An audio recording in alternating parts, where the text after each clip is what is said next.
Pernahkah kamu mendengar kalau ada kucing yang menghampirimu di kuburan? Jangan sekali-kali dibawa pulang, karena terkadang itu bukan sekadar kucing, tapi sesuatu yang sedang menunggumu untuk membawanya pulang.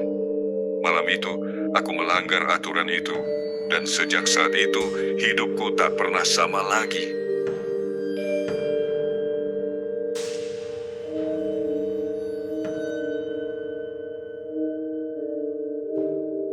Namaku Arga.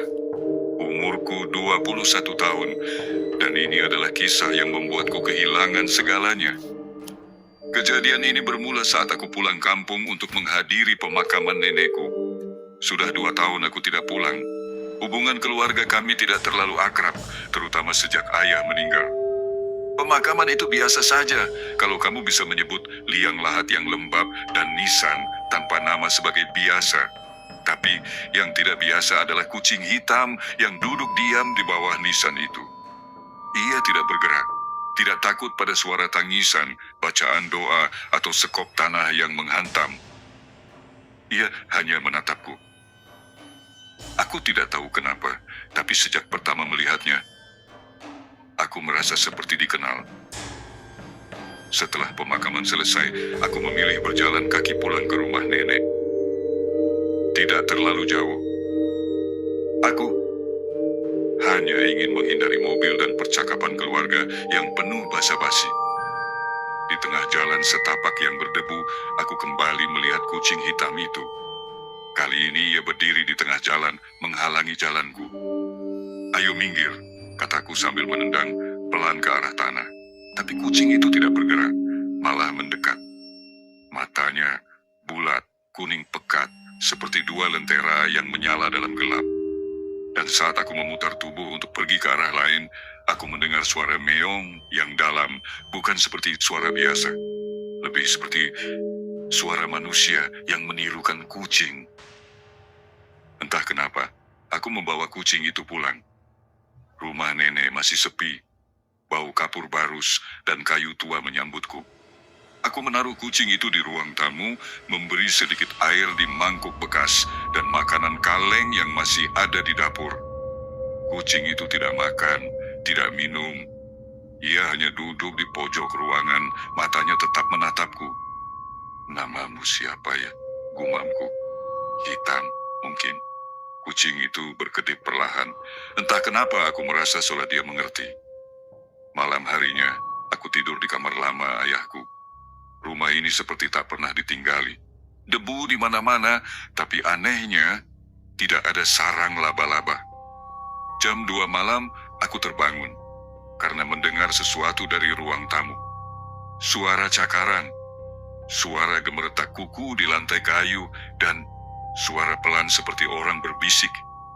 Aku keluar kamar dengan senter dari HP dan jantungku langsung berhenti berdetak sesaat. Kucing itu sedang berdiri dengan 2 kaki. Tubuhnya tidak berubah, tapi posturnya seperti manusia. Kedua tangannya atau kakinya menempel di dinding seperti sedang mencakar lambat sambil memiringkan kepala. Saat aku menyenter, ia menoleh. Tapi bukan itu yang paling menakutkan. Yang paling membuatku beku adalah bayangan di dindingnya. Bayangan itu bukan kucing, tapi siluet seorang perempuan. Aku mundur. Kucing itu melompat dan berjalan biasa lagi. Seolah-olah aku yang salah lihat, tapi aku tahu, aku tidak salah. Aku ingin keluar dari rumah ini, tapi pintunya tidak bisa dibuka. Seperti terkunci dari luar, padahal tidak ada siapa-siapa. Keesokan paginya, semua kembali normal. Kucing itu duduk di teras rumah, menjilat bulunya seperti biasa. Dan saat aku ingin mengecek makanannya, mangkuk yang semalam kosong kini penuh dengan belatung. Aku mulai bertanya ke tetangga soal rumah ini. Salah satu nenek tetangga berkata, kucing itu sudah lama tinggal di sekitar pemakaman, tapi anehnya gak pernah mati. Padahal dari aku muda sampai sekarang, itu aja bentuknya. Aku tidak percaya, tapi ia lanjut, orang-orang yang bawa pulang kucing itu Nggak pernah lama. Ada yang meninggal, ada yang hilang, ada yang berubah. Berubah gimana, Bu? Nenek itu tidak menjawab, hanya menatapku lama sebelum berkata, "Kalau kamu masih tinggal di situ, jangan biarkan kucing itu masuk kamarmu." Malam kedua, aku kunci pintu kamar rapat-rapat. Tapi sekitar jam 3 pagi, aku terbangun karena ada sesuatu di bawah selimutku. Bergerak, merayap, hangat. Aku angkat selimut dengan tangan gemetar. Tidak ada apa-apa. Tapi begitu aku menoleh ke arah jendela, aku melihatnya. Kucing itu berdiri di luar jendela, menempelkan wajahnya di kaca. Matanya bersinar, dan dari mulutnya keluar suara tangisan perempuan. Aku benar-benar ingin pergi.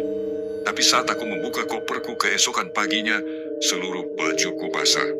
Bukan air, tapi darah. Dan di dalam koper itu, ada tulang kecil, seperti tulang bayi. Dan kucing itu duduk di meja menatapku, sambil menjilat kaki depannya yang merah. Malam ketiga, dan aku mulai meragukan kenyataan. Setelah kejadian koper berdarah itu, aku mencoba keluar rumah. Tapi entah bagaimana, jalan menuju jalan besar selalu berubah. Setiap aku melangkah, aku merasa kembali ke titik semula, ke rumah tua nenek. Padahal aku jalan lurus. Aku tak tahu harus percaya apa. Satu hal yang pasti, kucing itu terus mengikutiku. Hari ini aku mencoba untuk tidak gila. Aku bersih-bersih rumah, buang makanan basi, dan membakar kain-kain tua yang ada di lemari nenek. Tapi saat aku membakar salah satu kain hitam yang dililit rapi dalam plastik, aku mendengar suara jeritan dari tungku. Jeritan perempuan, panjang, penuh marah. Dan saat kain itu habis jadi abu, kucing itu muntah. Bukan makanan, tapi gigi manusia. Ada 3 buah, lengkap, putih, dan berdarah. Aku tidak bisa tidur malam itu. Aku hanya rebahan, menyalakan lampu, mencoba tidak panik. Tapi jam 3 pagi, lampu mati sendiri, dan pintu kamarku bergetar. Tidak ada angin, tidak ada jendela terbuka. Tapi pintunya berguncang, pelan tapi pasti. Lalu suara itu datang. Ker, ker, suara cakaran dari bawah ranjangku. Aku ingin menjerit, tapi tubuhku membeku.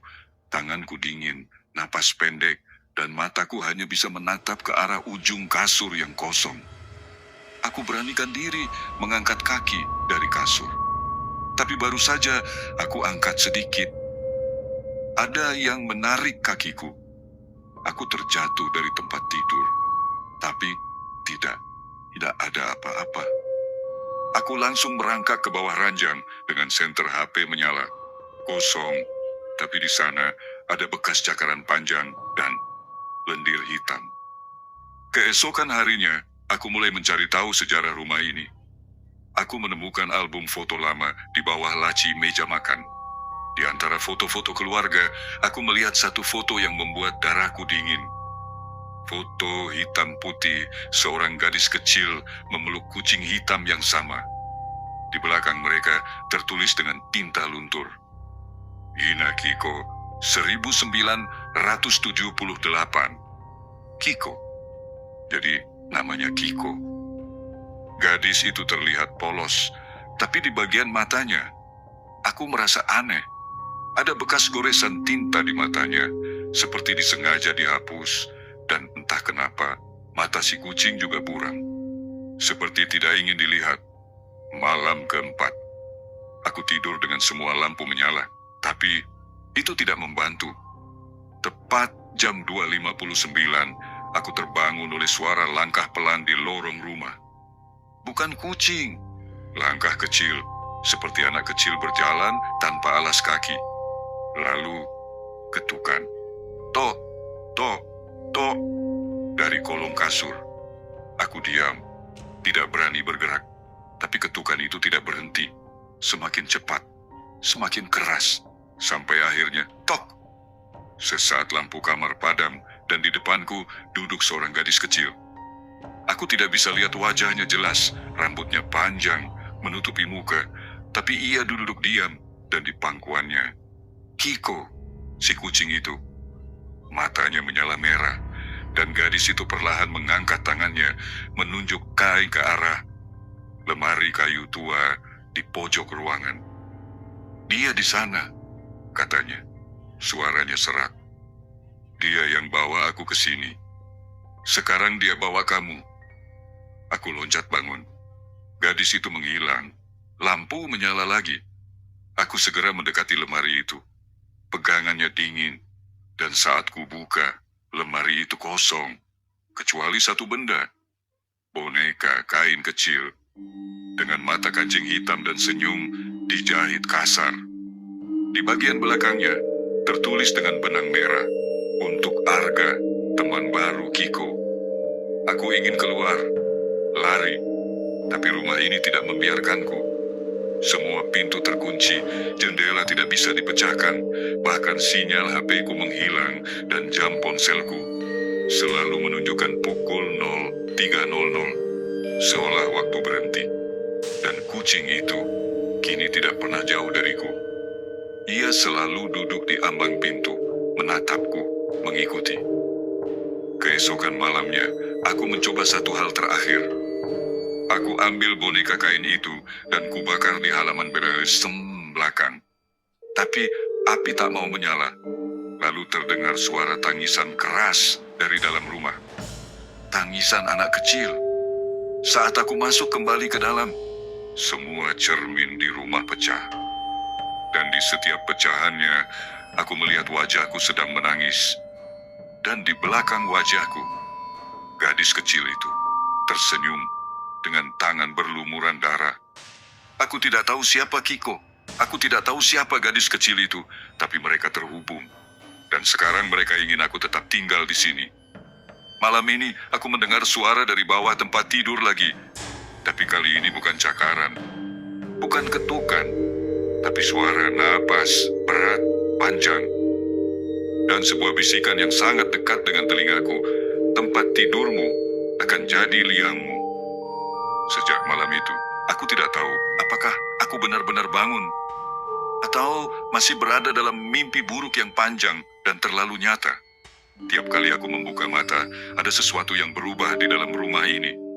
Kadang lukisan di tembok berpindah posisi.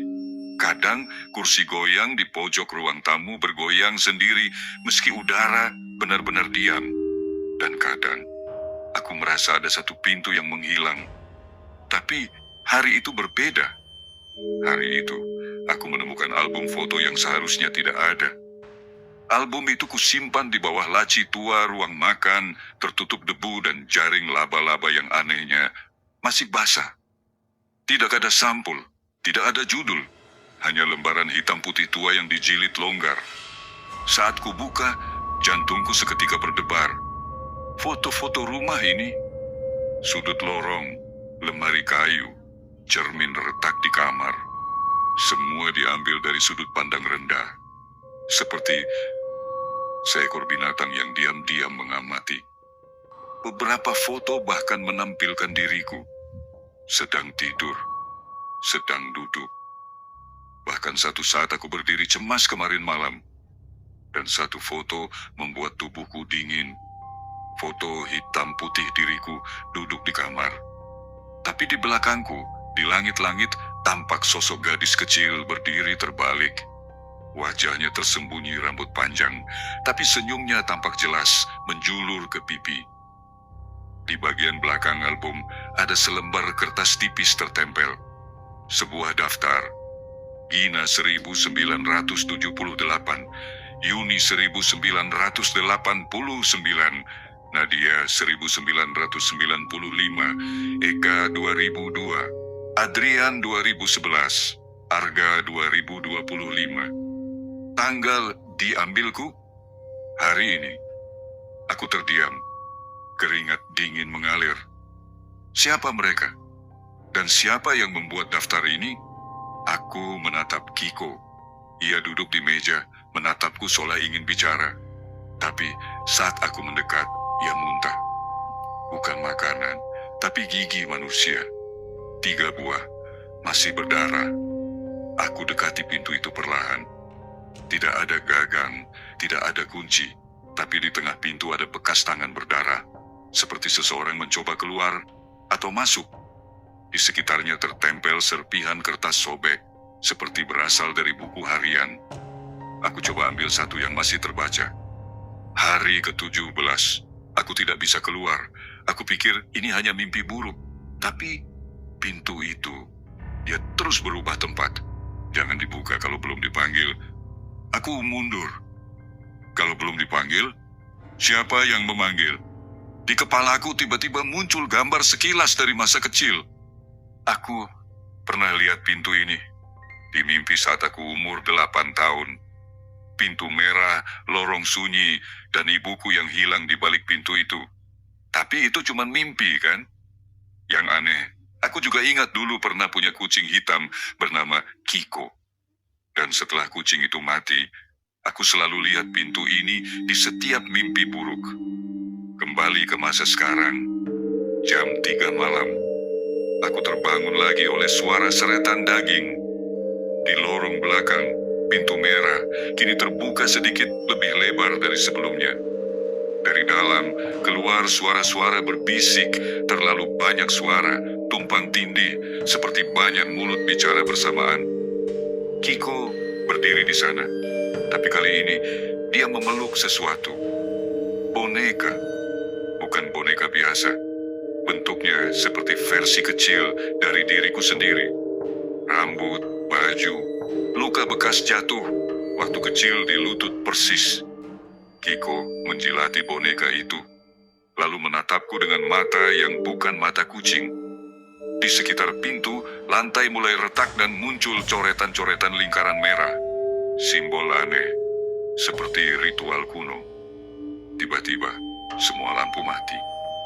Gelap, total, kecuali pintu itu. Dari celahnya keluar cahaya merah darah, berdenyut seperti detak jantung. Tok, tok, tok. Arga, kamu ingat aku? Suara itu terdengar seperti ibuku. Padahal, ibuku sudah meninggal waktu aku umur 9 tahun. Aku ingat betul, wajahnya terakhir kali dingin di peti mati. Tapi sekarang, ia memanggilku dari balik pintu. Aku menempelkan telinga ke pintu. Dan suara itu berkata, "Buka, nah, di sini dingin. Mama nggak bisa keluar sendiri." Tanganku gemetar. Tapi saat aku hampir menyentuh pintu itu, Kiko meloncat dan mencakarku. Keras. Cakarannya dalam, berdarah, tapi membuatku sadar kembali. "Jangan buka, Arga." Suara berat keluar dari mulut Kiko. Itu bukan dia. Kamera CCTV lorong belakang pintu merah dan satu hal yang bikin aku mual. Dalam video itu, aku berdiri di depan pintu, tersenyum dan membuka pintu lebar-lebar. Dari dalam pintu keluar versi lain diriku. Wajahnya rusak, matanya hitam, tapi ia menyambut Kiko, lalu mengelus boneka diriku. Seolah aku sudah digantikan. Aku berlari ke kamar, tutup pintu, kunci. Di depan cermin, aku lihat bayangan diriku, tapi bayangan itu tidak menirukan gerakanku. Saat aku diam, dia mengangkat tangan. Saat aku bicara, dia tersenyum aneh. Dan bibirnya berkata, "Sudah dibuka. Dia tahu kamu, giliranmu ke dalam." Aku mencoba tidur, tapi tak bisa. Jam 4.07 pagi. Tiba-tiba, lemari di pojok kamar terbuka sendiri. Isinya kosong, gelap. Tapi dari dalam muncul 2 mata putih tanpa bola mata. Dan suara itu lagi, "Satu langkah lagi, Arga. Tinggal kamu." Jam 4 dini hari. Angin dari jendela belakang menampar wajahku, membawa bau tanah basah dan sesuatu yang amis. Kiko masih duduk kaku di depan kolong tempat tidurku. Tatapannya tajam, penuh waspada, seolah sedang menjaga sesuatu yang tak boleh keluar dari balik sana. Aku memanggilnya pelan, "Kiko, sini." Tapi kucing hitam itu tidak bergerak. Kupikir dia tertidur, tapi matanya terbuka lebar, mengamati kegelapan kolong ranjang seakan siap menerkam. Seketika, Hawa di kamar terasa berat, sunyi. Aku bisa mendengar detak jantungku sendiri berdentum seperti gendang perang. Tiba-tiba, ada bunyi gesekan dari bawah tempat tidur, seperti kuku menggaruk kayu. Aku refleks menunduk, gelap. Namun samar, aku melihat sesuatu. Lubang kecil seperti mulut gua terbuka di lantai tepat di bawah ranjangku. Padahal tidak pernah ada lubang itu sebelumnya. Bahkan lantai kamarku terbuat dari keramik. Tapi malam itu, tanah terbuka di sana membentuk lorong sempit seperti liang kubur. Dan tepat di atas mulut lubang itu, Kiko duduk, menjaga. Aku mengambil senter dari laci dan menyorot ke bawah. Dalam keremangan itu, dinding tanah di dalam lorong itu tampak, ditulisi. Coretan kasar seperti goresan kuku. Aku merayap pelan-pelan, menyenter lebih dekat, dan saat itulah aku melihatnya. Yang mereka pelihara akan memilih pemilik berikutnya. Dan di samping tulisan itu, terpaku lusinan foto. Foto anak-anak. Laki-laki, perempuan. Semua sedang memeluk Kiko. Dan yang membuat darahku turun ke kaki. Beberapa wajah anak di foto itu aku kenali. Anak-anak dari daerah rumah lama kakekku. Mereka semua sudah hilang. Keringat dingin membanjiri punggungku. Tanganku gemetar ketika kulanjutkan menyentar. Di paling ujung barisan foto itu, aku melihat satu foto baru. Foto yang belum pernah kupotret. Tapi itu aku. Aku dengan senyum lebar memeluk Kiko. Padahal aku tak pernah merasa ada yang mengambil foto itu. Tapi foto itu ada di sana. Dengan tanggal di belakangnya. Kemarin, aku mundur perlahan, terengah-engah, tapi pandanganku tertuju ke pojok lubang. Ada sesuatu lagi. Sesuatu yang bergerak. Aku sorot lagi dan kali ini yang kulihat membuatku hampir muntah. Boneka.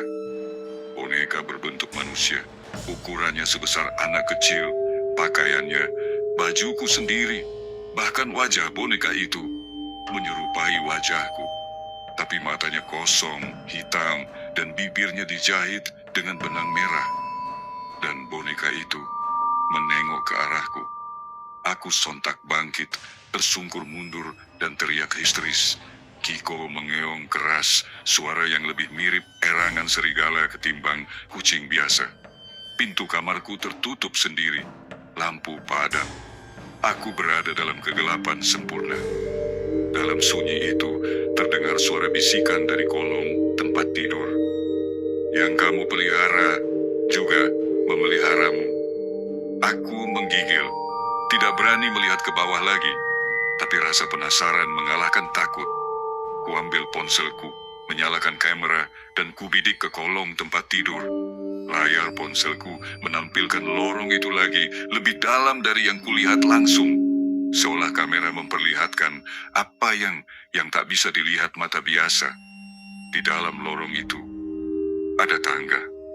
Tangga spiral turun ke bawah, ke dalam kegelapan. Dan di bawah sana, ada sosok-sosok yang menatap ke arah kamera. Banyak. Ratusan, diameter, tak berkedip. Aku menjatuhkan ponselku, layar retak. Suaraku tercekat. Pintu kamar tiba-tiba terbuka. Tapi bukan siapa-siapa yang berdiri di sana, melainkan aku sendiri. Ya, aku. Salinan diriku, matanya kosong. Bibirnya bergerak perlahan, mengucapkan sesuatu yang tak terdengar. Lalu sosok itu menunduk dan mengelus kepala Kiko. Dan Kiko mengeong pelan, lalu masuk ke dalam lorong di bawah tempat tidur. Perlahan, lubang itu menutup sendiri.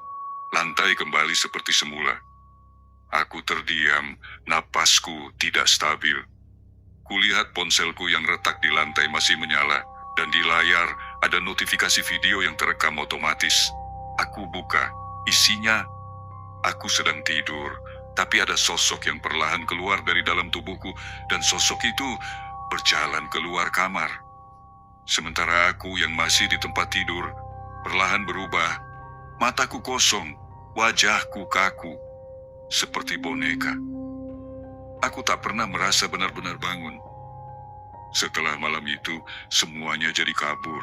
Aku bangun seperti biasa, sarapan seperti biasa, sekolah seperti biasa. Tapi ada yang berubah, bukan di luar, di dalam diriku sendiri. Setiap kali menatap cermin, aku merasa ada jeda. Seperti bayanganku perlu beberapa detik untuk mengejar gerakanku. Seolah bukan aku yang ada di balik kaca. Hari itu aku pulang cepat, rumah kosong. Tapi ada satu hal yang membuatku langsung lemas saat membuka pintu kamar. Kiko duduk di atas tempat tidur, padahal aku melihatnya menghilang ke dalam lorong semalam.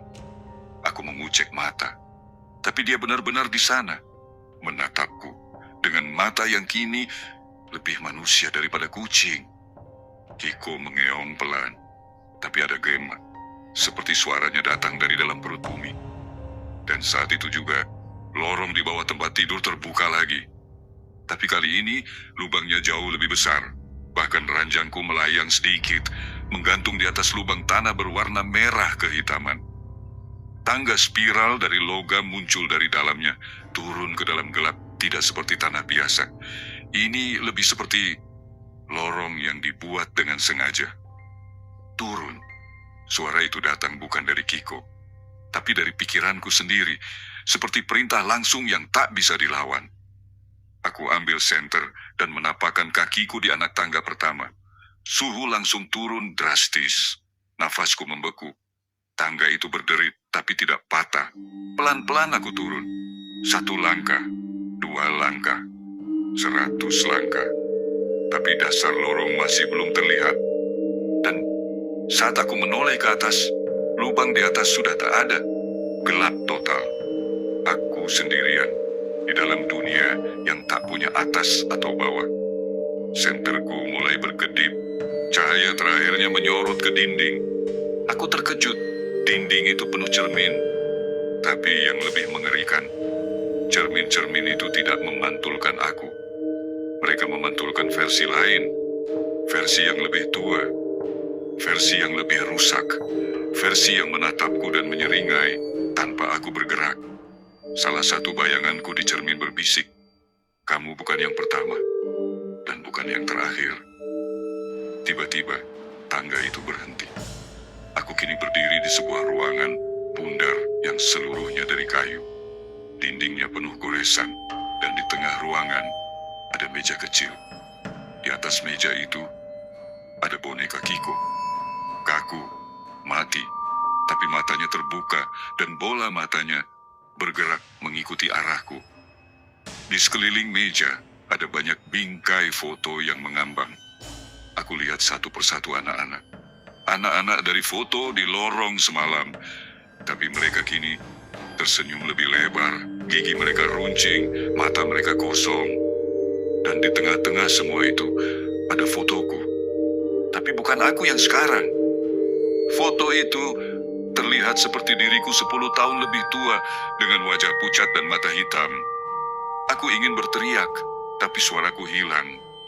Dari bawah kaki muncul kabut hitam perlahan menyelimuti ruangan. Dan saat aku melangkah mundur, tangga spiral di belakangku tiba-tiba runtuh. Tak ada jalan keluar. Tiba-tiba terdengar suara langkah, berat, pelan. Seseorang atau sesuatu sedang berjalan ke arahku dari balik kabut. Aku hanya bisa menatap ke satu titik. Lalu kabut itu terbelah.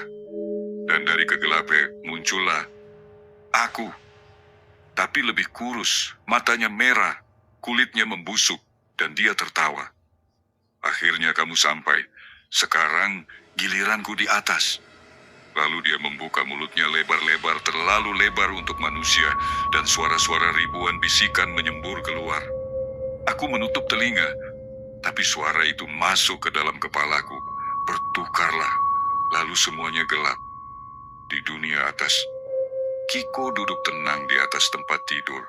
Di bawahnya, Arga sedang tertidur. Tapi kalau engkau lihat lebih dekat, itu bukan Arga yang sama.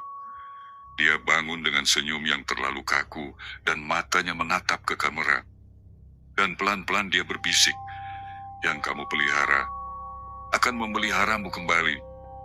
Hari-hari setelah kembali dari lorong itu terasa, Aneh, aku atau sesuatu dalam diriku menjalani rutinitas seperti biasa, tapi ada hal-hal kecil yang tidak terasa normal. Aku mulai bicara sendiri saat tidur. Suaranya bukan suaraku. Semua cermin di rumah seperti tertunda menampilkan refleksiku, dan Kiko sekarang tidak mau menyentuhku. Dia selalu memelototi aku dari jauh, seperti sedang menunggu sesuatu keluar dari tubuhku. Malam itu, aku duduk di ruang tamu. Rumah sepi. Kakek sedang menginap di tempat saudaranya. Hujan turun deras, disertai petir yang menyambar seperti amarah langit. Aku sendirian. Satu-satunya teman malam itu, akuarium di ruang tamu. Aku tak pernah punya ikan. Aku bahkan lupa sejak kapan akuarium itu ada. Tapi air di dalamnya bersih dan selalu bergerak. Aneh. Aku duduk di depannya, menatap air yang beriak perlahan. Hanya air, tak ada ikan. Tapi di dasar akuarium ada pasir, kerikil, dan sebuah cermin kecil. Aku mendekatkan wajahku. Dan saat itulah, wajahku muncul di air. Tapi bukan milikku. Matanya besar, hitam tanpa bola mata. Mulutnya tidak ada. Wajah itu mengambang perlahan dari dalam air, seperti sedang mencoba naik ke permukaan. Tapi airnya tetap tenang, tidak ada gelembung, tidak ada gerakan. Hanya wajah yang menatap langsung ke arahku. Aku mundur, merasa mual, tapi rasa penasaran menang lagi. Kupelototi akuarium itu, dan tiba-tiba airnya berubah warna. Dari jernih menjadi merah, seperti darah. Di balik cairan itu kini tampak lebih jelas. Ada kepala manusia, rambut panjang, kulitnya pucat, dan matanya masih menatap langsung padaku. Aku tak tahu kenapa aku melakukannya, tapi tanganku bergerak sendiri. Aku membuka penutup akuarium dan memasukkan tanganku. Air itu dingin, tapi bukan dingin biasa. Rasanya seperti menyentuh sesuatu yang sudah mati. Tiba-tiba, sesuatu menarik tanganku dari dalam. Aku berteriak, tubuhku terseret ke depan, tapi akuarium itu terlalu kecil untuk dimasuki seluruh tubuh. Aku menarik tangan keluar, dan saat berhasil melepaskan, aku terjatuh ke belakang. Tanganku gemetar. Di pergelangan tangan ada bekas cakar, 3 garis, dalam. Dan di lantai, air dari akuarium mengalir, menetes perlahan. Tapi bukan air merah, melainkan pasir kuburan. Aku menatap kembali ke akuarium, kosong. Tapi di dinding kaca bagian dalam tertulis dengan goresan, "Jangan buka tangga kedua." Tangga kedua? Aku baru ingat, di lorong tempat tidur ada belokan kecil yang belum sempat kusentuh. Mungkin itu yang dimaksud.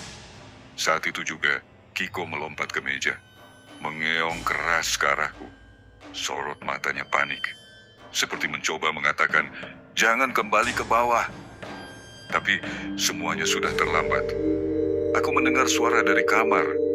Tangga itu terbuka sendiri lagi. Malam pun terasa seperti tak berujung. Dan dari dalam kamar, ada suara pelan. "Kamu belum selesai, Arga." Aku tak tidur malam itu, tapi aku tetap bermimpi. Setelah kejadian di akuarium, aku tidak berani masuk kamar. Tapi jam 4 pagi, lewat 11 menit, tubuhku seperti dipaksa tertidur. Kelopak mata menutup sendiri, dunia nyata menghilang. Dan aku terbangun di tempat yang asing. Lorong panjang, sempit, semua dindingnya berwarna putih pudar, tapi penuh jejak tangan kehitaman yang seolah merambat ke bawah. Udara di sana lembab dan berbau seperti daging membusuk.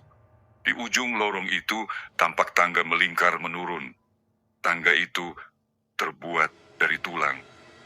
Setiap anak tangga seperti ruas-ruas rusuk yang disusun rapi. Dan di bawah tangga itu, Kiko berdiri dengan 2 kaki. Dia menatapku, lalu bicara dengan suara berat yang jelas bukan miliknya. Tangga pertama membuka jalan. Tangga kedua membuka siapa kamu sebenarnya. Aku ingin lari, tapi tubuhku membeku. Dari belakangku terdengar langkah kaki. Banyak. Saat aku menoleh, aku melihat puluhan sosok yang semuanya aku sendiri.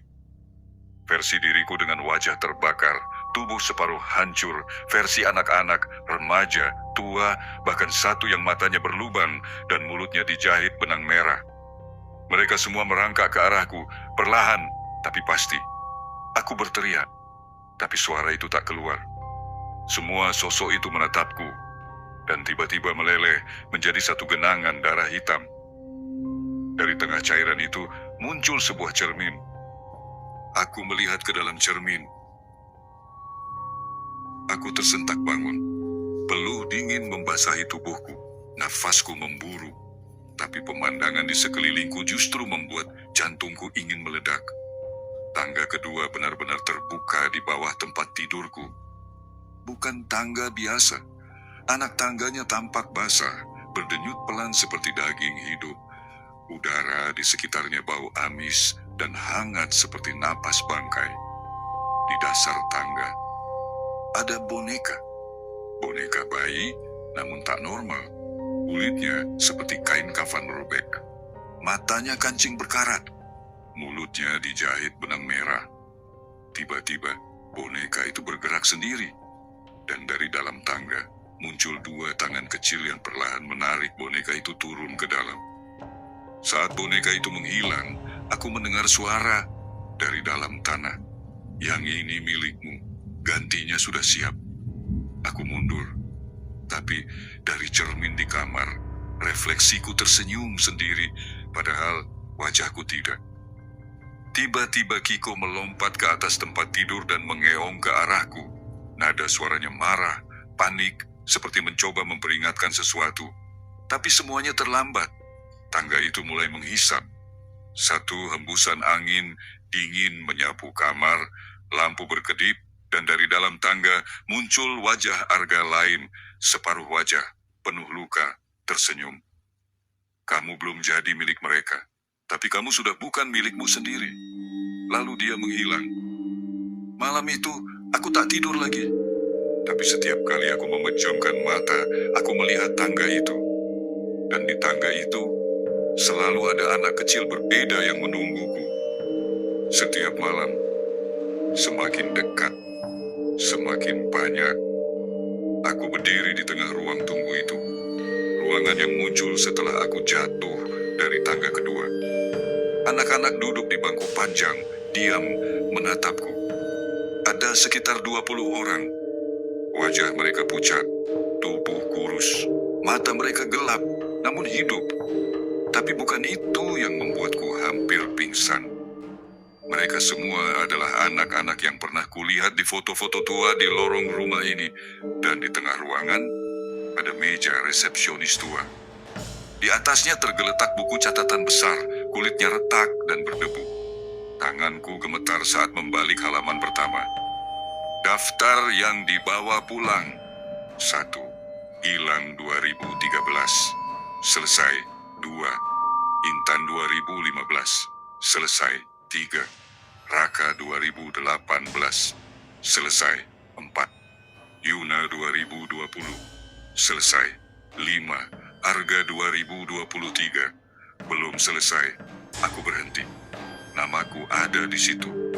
Belum selesai. Suaraku tercekat. Aku tak mengerti. Apa maksudnya? Tiba-tiba, anak perempuan di bangku paling kiri berdiri, rambutnya dikepang, matanya menatap tajam ke arahku. Kamu dibawa, tapi belum diterima, karena kamu belum tahu siapa yang memanggil. Aku bergidik. Siapa yang manggil? Kamu sendiri. Aku menunduk. Di tanganku, buku itu terbuka sendiri. Halamannya bergerak cepat ke satu bagian kosong, lalu muncul tulisan sendiri. Kuburan tidak selalu di luar rumah. Kadang, ia ada di dalam, menunggu yang siap menerima ingatan. Tiba-tiba, lampu ruangan padam.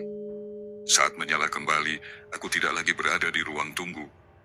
Sekarang aku berdiri di lorong rumahku sendiri, tapi semua cat dindingnya mengelupas.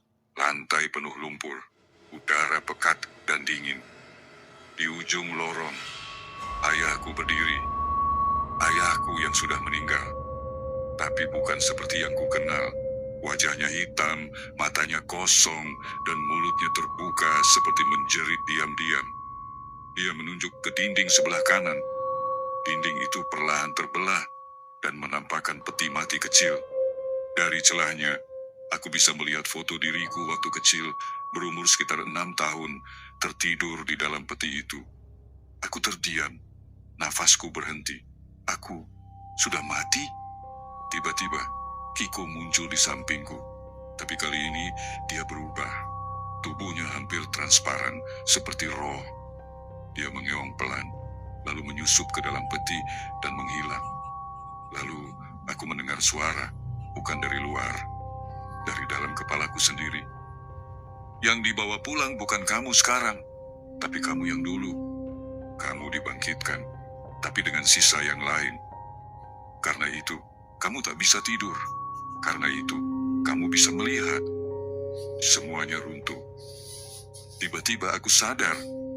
Aku tidak pernah benar-benar selamat dari kejadian waktu kecil saat aku tenggelam di sumur tua belakang rumah. Ayah bilang, aku berhasil ditolong, padahal tubuhku hilang selama 3 hari.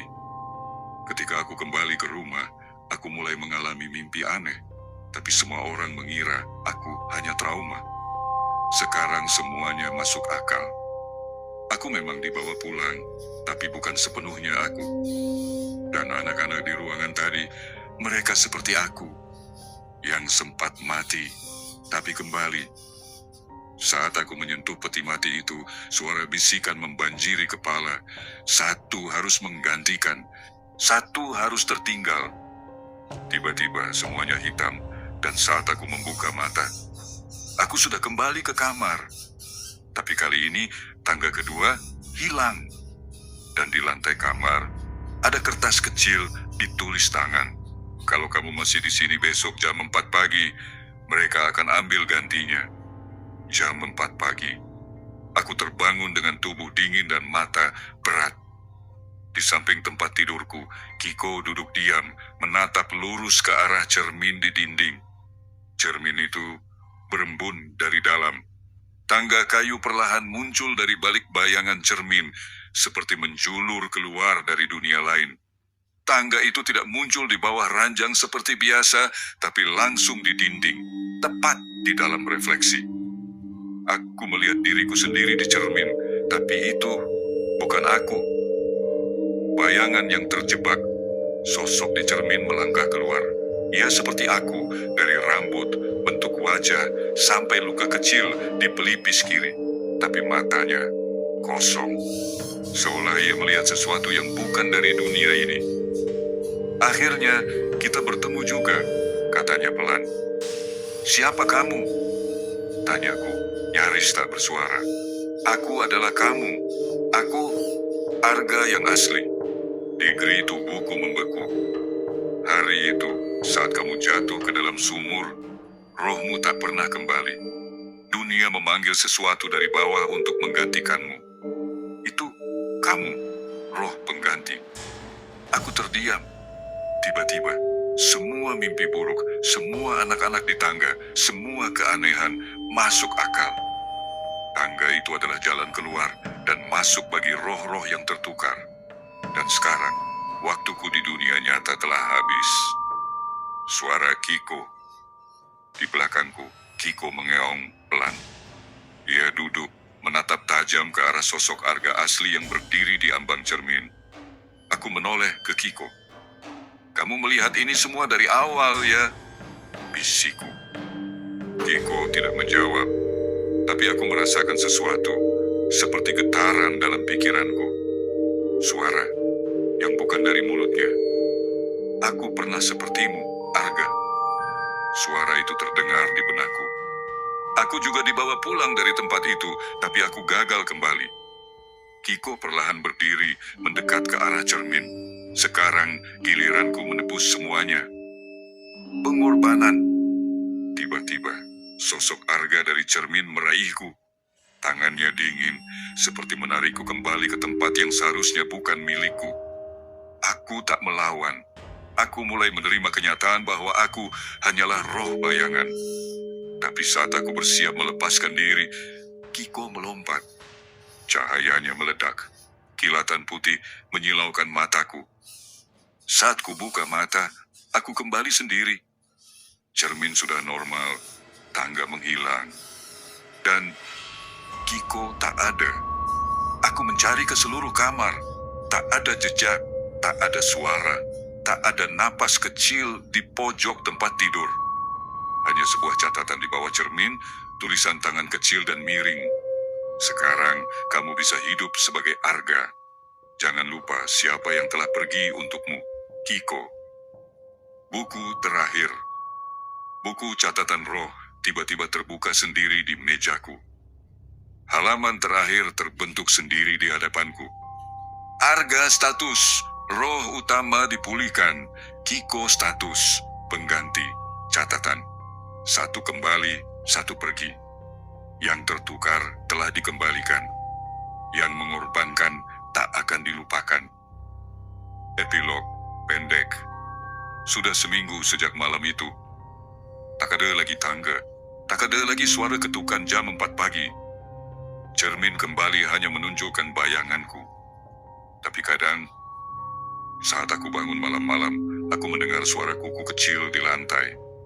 Atau desahan lembut seperti napas tidur dari bawah ranjangku. Dan saat kuintip cermin sebentar, aku merasa tidak benar-benar sendirian. Tamat. Yang aku bawa pulang dari kuburan.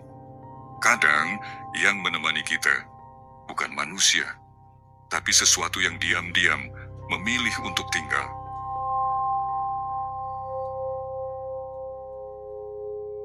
Aku pikir semua sudah berakhir, tapi malam ini, tepat di depan pintu kamarku, aku mendengar suara cakaran, disertai napas berat seperti seekor kucing, atau sesuatu yang menyerupainya.